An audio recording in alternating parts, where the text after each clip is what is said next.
అగ్రిగోల్డ్ బాధితులకు సత్వరమే న్యాయం జరిగేలా చర్యలు వేగవంతం చేయాలని ఏపీ సీఎం చంద్రబాబు ఆదేశించారు. మంత్రివర్గ సమావేశం ముగిసిన అనంతరం మంత్రులతో పలు కీలక అంశాలపై ఆయన చర్చించారు.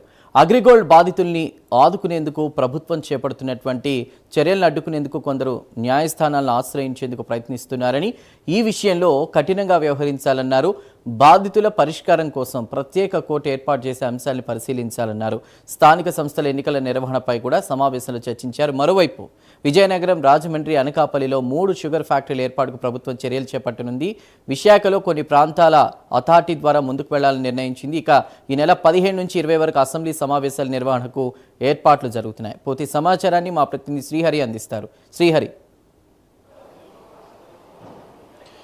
చందు, నేడు అమరావతి రాష్ట్ర సచివాలయంలో సీఎం చంద్రబాబు అధ్యక్షతన ఏపీ కేబినెట్ సమావేశం అయితే నిర్వహించారు. అయితే ఈ కేబినెట్ సమావేశం అనంతరం అంటే కేబినెట్లో పలు అంశాలకు ఏపీ కేబినెట్ అయితే ఆమోదం అయితే తెలిపింది. అయితే దీంట్లో ప్రధానంగా చూసుకున్నట్లయితే కేబినెట్ అనంతరం చూసుకున్నట్లయితే రాజకీయంగా అంటే జరుగుతున్న పరిణామాలన్నిటిపైన కూడా సీఎం చంద్రబాబు మంత్రులకు ఒక దిశానిర్దేశం అయితే చేశారు. అయితే ఏదైతే రాజకీయ ముసుగులో వైసీపీ నాయకులు నేరాలు ఘోరాలకు పాల్పడుతున్నారో అప్రమత్తంగా ఉండాలి, క్షేత్రస్థాయిలో జరుగుతున్న వీటన్నిటిపైన కూడా ప్రజలందరికీ తెలియజెప్పేలాగా ఎప్పటికప్పుడు అప్రమత్తంగా అయితే నాయకులంతా కూడా ఉండాలని చెప్పనైతే ఆయన సూచిస్తున్న పరిస్థితి. దాంతోపాటు ఏదైతే అంటే ఇటీవల జరిగిన పరిణామాలు కనుక మనం చూసుకున్నట్లయితే జగన్ పర్యటన అంటే ఓదార్పు పర్యటనతో పాటు అదేవిధంగా విమర్శ అంటే పరామర్శ పేరిట ఆయన చేస్తున్న పర్యటనలు ఏవైతే ఉన్నాయో వీటన్నిటిపైన కూడా తీవ్రంగా విమర్శలు వస్తున్న పరిస్థితి. అయితే క్షేత్రస్థాయిలో పర్యటనల పేరుతో పెద్ద ఎత్తున అంటే అక్కడ జరుగుతున్న దాడులు కానీ లేదంటే అక్కడ జరుగుతున్న సంఘటనలు కానీ ఏవైతే ఉన్నాయో వీటన్నిటిపైన కూడా ఎప్పటికప్పుడు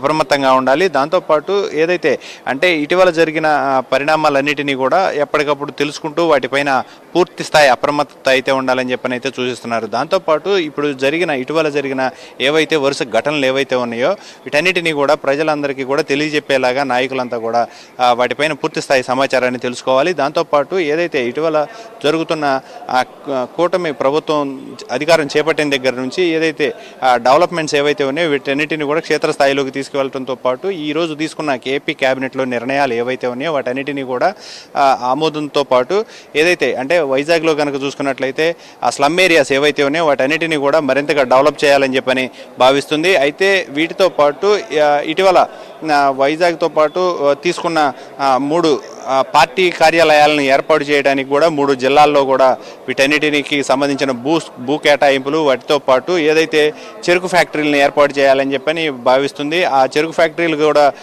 అదేవిధంగా చూసుకున్నట్లయితే రాజమండ్రితో పాటు విజయనగరం అదేవిధంగా వైజాగ్ ఈ 3 ప్రాంతాల్లో చెరుకు ఫ్యాక్టరీలను ఏర్పాటు చేయాలని చెప్పని భావిస్తుంది. దాంతోపాటు ఓవరాల్గా జరుగుతున్న పరిణామాలన్నిటినీ కూడా ఎప్పటికప్పుడు అప్రమత్తం అయితే ఉండాలని చెప్పని అయితే సూచిస్తున్న పరిస్థితి. దాంతోపాటు ఇక్కడ కనుక చూసుకున్నట్లయితే ఓవరాల్గా పరిణామాలతో పాటు జరుగుతున్న రాజకీయంగా జరిగే వ్యవహారాలన్నిటిలో కూడా ఎప్పటికప్పుడు కూడా క్షేత్రస్థాయిలో తెలుసుకోవాలని చెప్పనైతే సూచిస్తున్న పరిస్థితి అయితే కనబడుతుంది. చందు.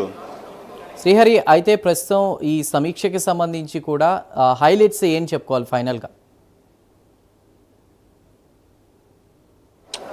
ప్రధానంగా చూసుకున్నట్లయితే వైసీపీ నేతలు దుష్ప్రచారాలను ఎప్పటికప్పుడు తిప్పికొట్టాలి. దాంతోపాటు ఏదైతే జగన్ పరామర్శ పేరిట చేస్తున్న ఏవైతే పర్యటనలు ఉన్నాయో ఈ పర్యటనలో మాత్రం ఎప్పటికప్పుడు అప్రమత్తంగా ఉండాలి. దాంతోపాటు ఏదైతే ఇటీవల కాలంలో జరిగిన అగ్రిగోల్డ్ అగ్రిగోల్డ్ బాధితులకు సంబంధించి కూడా ప్రత్యేక కోర్టును ఏర్పాటు చేసి వాటికి వెంటనే సత్వరమే అంటే దానికి పరిష్కారానికి అయితే ఏర్పాటు చేయాలని చెప్పని ఏపీ కేబినెట్లో మంత్రులందరూ కూడా అంటే జీవోఎం దీని మీద వేసిన జీవోఎం మంత్రుల కమిటీ ఏదైతే ఉందో మంత్రుల కమిటీకి అయితే ఈ కీలక సూచనలు అయితే సూచించారు. Chandu. Right Srihari, thank you.